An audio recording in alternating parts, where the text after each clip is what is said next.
people who decide to become an artist, who find it's their calling, have some germ, some moment at which it becomes clear to them what it is they must do with their life. The nature of being human is to have an enchanted world. He's got this weird integrity, I think. He's got this weird integrity that does come in a strange way from being always slightly out of step. And he is endlessly fertile.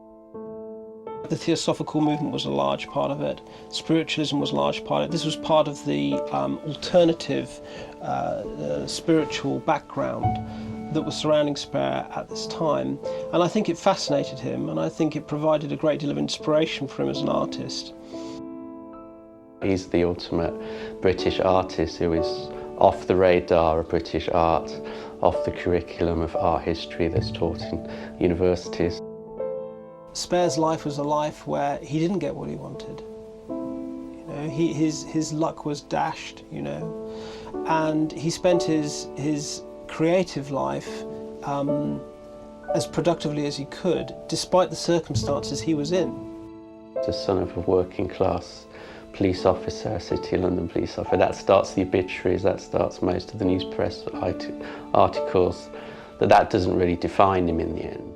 Austin Osman Spare was born in 1886 and in his 69 years on this earth became one of the most talented, visionary and enigmatic figures in British art.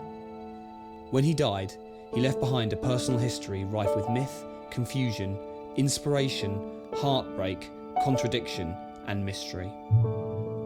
Who was Austin Osman Spare? No two descriptions of any facet of the man's life are ever the same. There are as many interpretations of Spare as there are people who know him, either through his esoteric practices or through his art. Here, we aim not to reconcile or even elucidate. Rather, our wish is to celebrate Spare through just some of those myriad interpretations.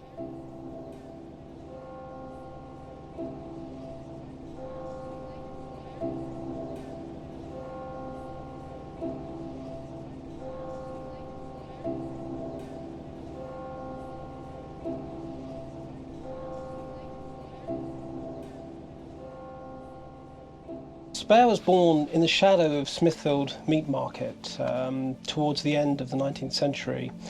His father was a policeman and was stationed locally at Snow Hill. He was the fourth of 5 children. It was quite a difficult upbringing, I think, there, but his father had a regular income, so that was very supportive. They were working class but very, very respectable. Spare wasn't allowed to play in the street with other children. And the Spare boys, when their father entered the room, the Spare boys all had to stand up. So there was a very disciplinarian kind of background and very, very, quite straight-laced, really. I think his relationship with his siblings was quite normal. It was he was fond of his father as well, although his father was very strict. But his relationship with his mother, for reasons we don't fully understand, wasn't good. There was a lot of visual art in that area in terms of the facades of the buildings, the church that he went to, the mouldings, and I think as a receptive visual child he would have found resonance there. So that for me is the start of the artist, on the streets of, you know, the backyards, in this church schoolyard. I think also the fact that he lived so close to Smithfield Meat Market. I think that sense of just seeing enormous quantities of dead animals gave him a sense of kind of mortality and flesh, as if we're all going to kind of go through the cosmic meat grinder in the end. I think he probably got quite a strong sense of that from being up against that on a daily basis around Smithfield.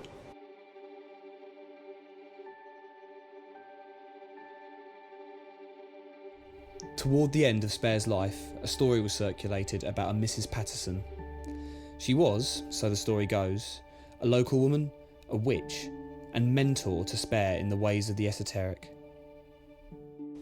The reports that have been circulated in the past about someone who looked after Spare in his youth goes by the name of Mrs. Patterson in many accounts.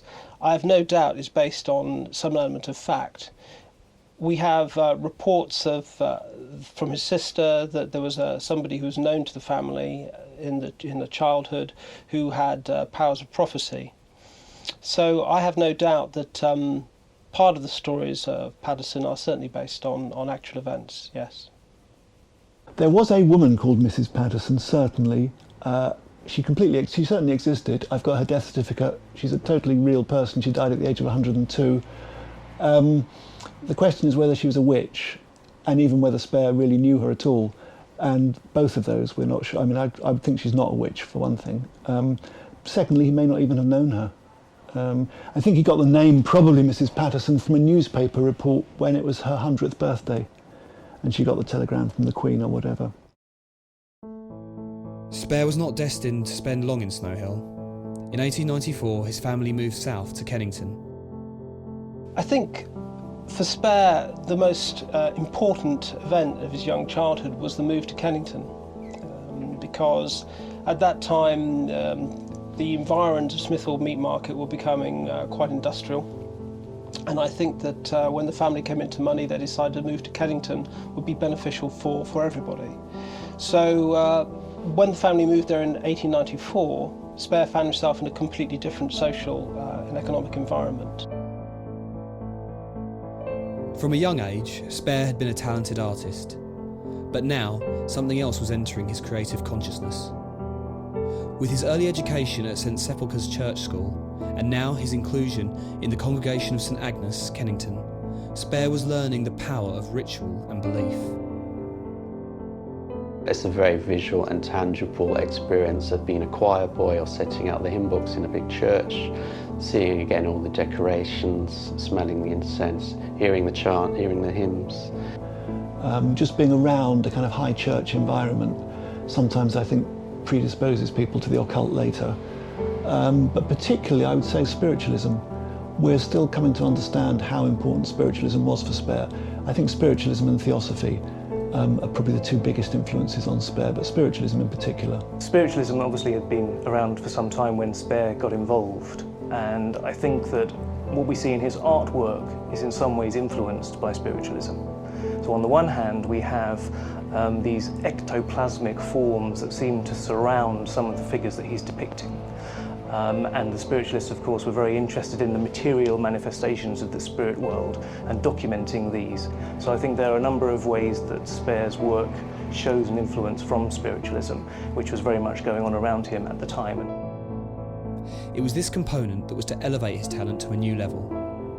Spare's work was to take on an esoteric theme, incorporating elements of his Edwardian religious upbringing and subverting them in line with his developing ideas. This was to be a cornerstone of his impending success. I think Spare was quite introverted as a child, and one of the ways which his father felt would be beneficial towards getting him out into the world and to promoting him was to get his work seen by a larger number of people, and whether either Spare's father submitted him for an application for the summer exhibition or whether Spare was part of that, we don't know. But what we do know is that when he was accepted, it had an enormous impact on his life. Two of Spare's designs were accepted into the 1904 Royal Academy Summer Show. For an artist to achieve this accolade at such a young age was truly remarkable, and the local press took a keen interest in the boy artist of Kennington. Spare was now to come into contact with the wider art world. Prior to this point in time, Spare's interest in art and his kind of development, if you like, his kind of artistic development, had been very, very internal and had been very, very private. And suddenly after this point, almost overnight, the whole world was interested, seemingly. When he had his moment of stardom at the Royal Academy with the bookplate design, and there were newspaper stories, boy genius, all that kind of thing, he seems to have been praised by quite a few famous artists, but it's quite hard to pin that praise down and actually find it. Various people, John Singer Sargent, Watts, various people are supposed to have told him he was a genius or said he was a genius. And I think that he probably mistook kind of kindness and encouragement for, as it were, absolute praise. The early reviews of the exhibitions and of the books that he produces they're quite ambivalent. There's quite a mixed message there. He could give him a chance. Maybe next season he'll settle down and he won't be so volatile, and the drawings might be more palatable to a wider academic audience. But Spare had other ideas. In 1905, aged 19, he published his first book, Earth Inferno. I think the point of Earth Inferno is he's saying really daily life, everyday existence is hell. But also because of the kind of intellectual legacy of the 1890s, it's kind of implicit with him that he thinks that a very negative worldview is going to somehow go down well because of the 90s, when there's a enormous kind of atmosphere of pessimism and despair. And he's been kind of steeped in that without noticing it, rather like somebody in the 1960s being steeped in love and peace. The 1900s art world continued to be receptive to Spare's strange and eclectic works. As his technique developed, so too did his output diversify. Alongside his ever-developing esoteric stylings, more conventional paintings and ex libris were produced on commission for his patrons. In 1907 he exhibited at the Bruton Gallery, where he came into contact with Aleister Crowley. The vast sort of portion of Spare's early life, you know, from the first moment he could pick up a pencil and start drawing, right through his Royal Academy show, right up to the Bruton show, 1907, his work, his esoteric interest, and the way that manifests through his art, had been a very internal process. And I don't think he'd really ever encountered somebody who could comment upon it. I think the initial interest in Spare's work was because he was clearly a child prodigy and a master draftsman. I think that of a number of British artists, he really does stand out with his mastery of the line. He really was a superb draftsman, and that was what captured public attention at that time. In terms of being able to make that connection with the esoteric component of what he was doing, there was really a lack of talent, if you like. And I think that when Spare met Crowley, he saw in somebody who was 10 years older than he, who seemed worldly wise and experienced, someone who perhaps finally could take an informed interest in what he was trying to do with his art. I think what Crowley hoped to gain from knowing Spare was simply that he was after his body. And we know this because Crowley has annotated some of his poetry and explained that he was basically hoping to go to bed with Spare. But these feelings were not to be reciprocated, for in 1909 Spare embarked upon the major romantic relationship of his life, with a young woman named Ely Gertrude Shaw. She was a chorus girl in the theatre. She'd already had a child, unmarried, which would have been quite a stigma and quite a burden in those days, and the child was being looked after by her mother. We're not sure how they met. One of the stories is that her mother met Spare in a pub and suggested that he might like to meet her daughter.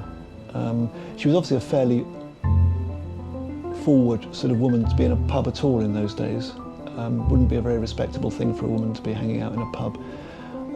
So the mother may have wanted to put Spare in touch with the daughter and get them fixed up, partly just to get her married off because she had a child. The child doesn't figure though in Spare's life really. The child continues to be looked after by the mother-in-law. And I've no doubt that Spare probably saw it as a real catch. They courted for some while. They were married in 1911 and went to live in Golders Green. But I think that in the early days, the marriage was successful and happy, by all accounts. He's enjoying that last moment of the Edwardian era, which they talk about in the history books as being the sunny afternoon of the British Empire. You know, the storm clouds will be rolling in soon. And luckily for Spare, you know, that was going to put the scuppers on his career as an artist.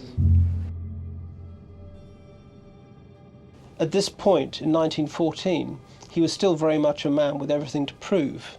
I think he felt that probably, you know, despite the successes he'd had, that he still needed to be integrated in some way with the establishment on his own terms. His best years in terms of his career were already behind him. One of the strange things is his career was, in a sense, over almost as soon as it had begun. He's always already the man whose best days have gone. People are always referring back to him.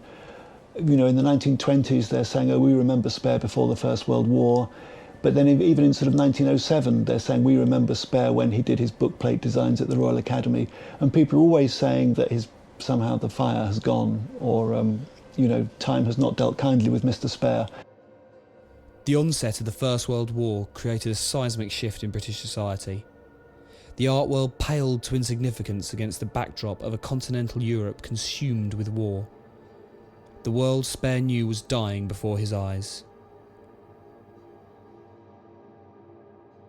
He was helped by John Lane, his publisher at the time, and put on the reserve list, so he wouldn't be called up as soon as most of the young men working population would be called up in the First World War.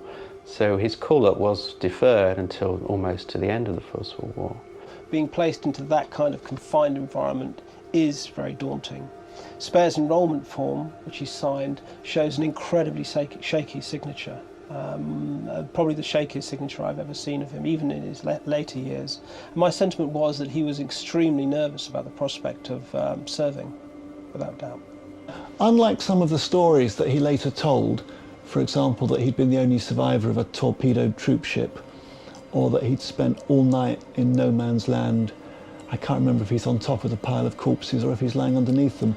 But anyway, in fact, of course, he never actually went to France during the war. He didn't see any action. To begin with, he was in the medical corps. He was doing things like inoculating people. And then he's recognised as an artist, so he's put on a project to illustrate the history of the war. And at one point, he's based in a studio down in Fulham Road.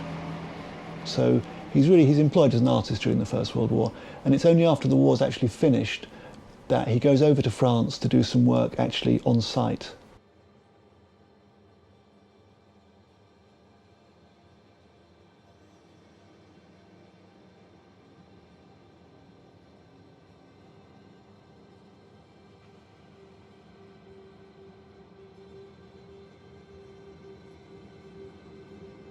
He was employed to use his beautiful gift in a way, to show just how awful the war could be. He was deeply disturbed by the First World War and by the extent of the slaughter as well, the kind of carnage of it. Probably took him back to the world of the meat market, this death on a massive scale. I think he was disturbed. Alienated by his exposure to the brutal reality of the devastated Western Front, Spare returned to England, where his marriage to Ely was now in its final stages of collapse. She liked things like shopping, and she would have liked them to entertain more and to lead a more of a sort of social society sort of life. I think that's probably what she imagined she was getting when she married an artist. And of course, being Spare, it just didn't turn out like that. After the First World War, when Spare was demobbed, there were very few options open to him. His life had changed. He'd lost his source of income. Many of the collectors that he'd known before the war weren't necessarily buying his work after the war. And I think that he had very few choices where he went and what he would do. I think that the prospect of finding a home again in South London, which was an environment which he'd grown up in, with which he had positive associations, must have been a very attractive option to him. Spare first moved to Borough, residing in Beckett House for over 10 years. It was during this time that he published The Focus of Life and his final book, Anathema of Zos, a sermon to the hypocrites.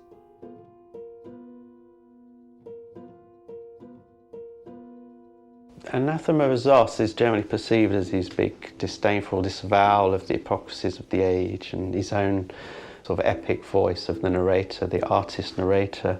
There is a sense with the Anathema of Zos in which he might be felt to be, as it were, burning his boats with the world he'd previously been part of.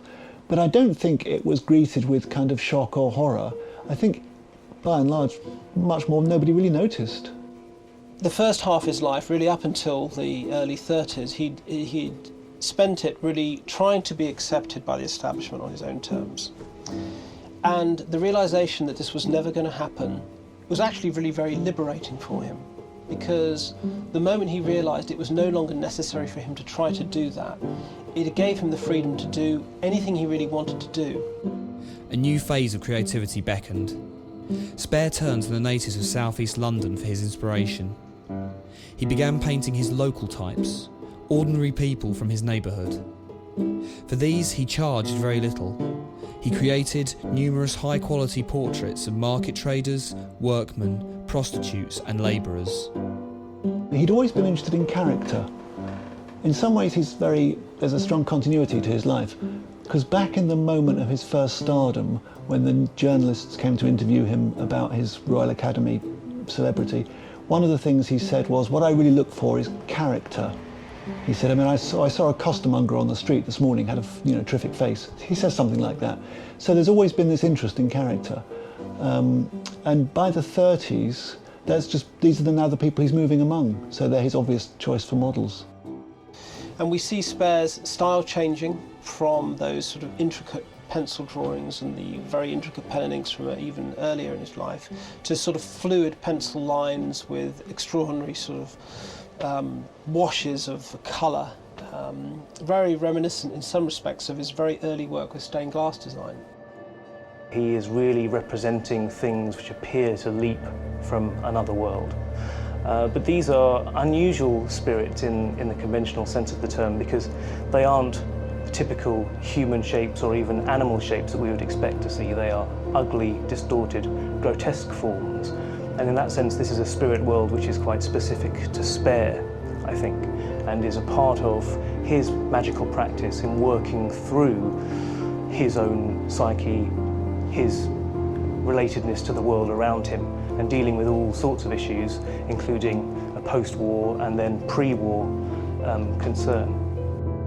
The pre-war concern took on a new significance for Spare when in 1936 he received a portrait request via the German embassy. Hitler did, somewhat bizarrely, Hitler did try to commission a portrait from Spare. Hitler saw Spare's work through someone at the German embassy who had bought a Spare in London, and certainly, yes, Hitler did want a portrait from Spare in 1936, and Spare refused and became a bit of a hero in the local papers. But then, in 1938, Spare revives the story, and by now he's really confabulating. He says now that he did go to Germany, he did paint Hitler, and that he's going to use this work in some kind of magical anti-Hitler work. He's going to incorporate it into some kind of magical collage or something like that. So by now the story has just become fantastical. It's a kind of would-be publicity stunt. Another war was coming. As Spare moved to Brixton producing new works for exhibition in his small flat, Europe was sliding towards a new abyss.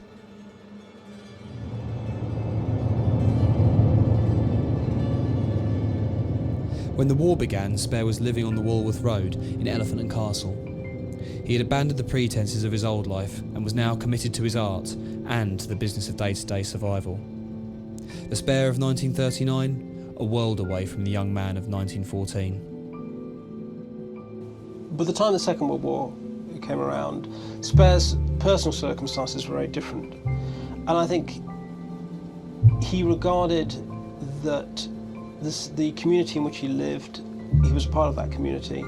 I think that fire watching, which is one of the duties he performed, was an important role that he could do, which would help protect the community in some way. And obviously he was past the prospect of active service, so that must have been a great relief for him. In May 1941, on the heaviest night of the Blitz, Spare's flat at 56A Walworth Road was bombed.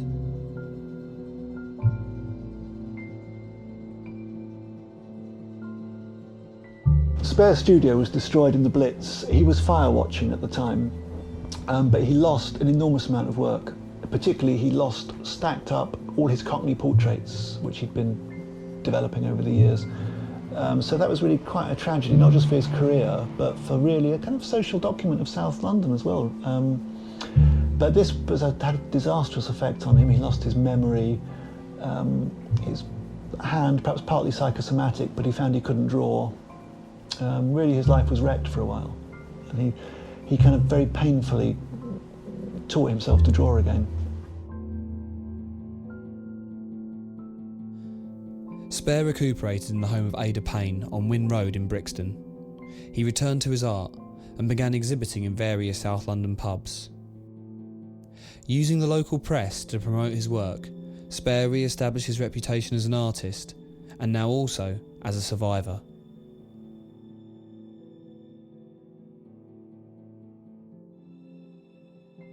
Ever since the 30s, in fact, Spare has got a sense now that he must be in newspapers to survive.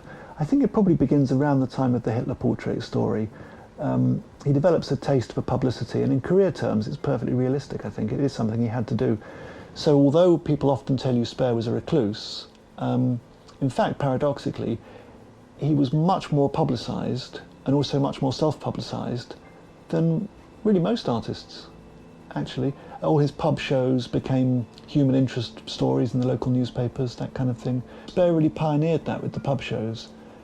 But he had to obviously pretend that this was really, really what he wanted to do. He says, well, I like to show in pubs because it's democratic and because it reaches the man in the street. And I think that's true. I don't want to knock that. But when he thought he was going to get a chance of another show in the West End, he says, no more bloody pubs for me. So you can see that he would have loved to get back to the West End, but he just never did in his lifetime. The publicity around Spare would now lead to one of the most important partnerships and friendships of his life. In Kenneth and Steffi Grant, he was finally about to receive some of the attention and credit that he'd earned through years of obscurity and hardship. Kenneth and Steffi first encountered Spare's work through Michael Houghton, who had a copy of The Book of Pleasure in his bookshop. And I can only imagine how much surprise Steffi must have had when she took out a popular magazine called The Leader and saw this article entitled Poor Painter with Cats, and saw Austin Spare sitting there in South London amid all his sort of feline friends. Because what had originally been a sort of historical individual, if you like, with this book published in 1913, suddenly this individual is right there as a living truth. And she wrote to him, care of the magazine, and eventually went to see him, and it was Steffi who introduced Kenneth to go and see Spare. They strike up a very, very kind of warm friendship, and it's based on going regularly to the pub. They're always meeting in different pubs in South London and in the West End, and they exchange postcards. They can, because there are so many more postal services in a day, they can actually send postcards to and fro within one day and meet in pubs in the evening. So this becomes a big feature of Spare's life at this time now, drinking with the Grants. The friendship between Spare and the Grants blossomed and continued into the 1950s. Taking inspiration from this, Spare continued to develop his occult and esoteric thinking, and was exhibiting his artwork in ever greater quantities. But it wasn't to last. He neglected himself very badly. He was living just on tinned food, and really worse than that, living on just milk straight from the bottle. He stopped eating, and he always had bad health, and his appendix went. He got appendicitis. It turned to peritonitis.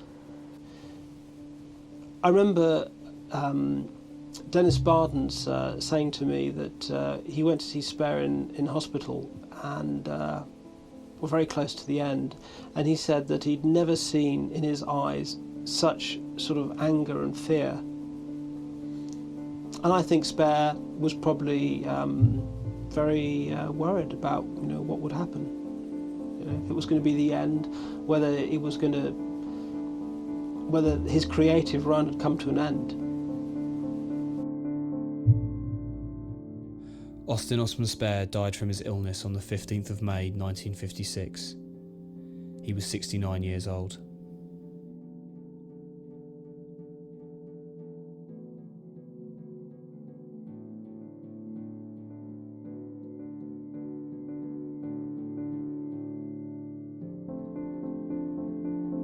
It was a pity because he was just, although he was physically quite shaky, he was kind of at full kind of creative power. And one of the things he said when it happened, he said, well, this is a stab in the back.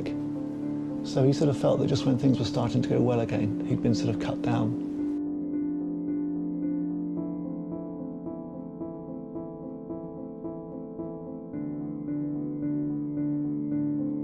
In his remarkable life, Austin Spare travelled from the bustle of Smithfield Market to the rarefied heights of the London art establishment, and then back into the beating heart of the working class metropolis.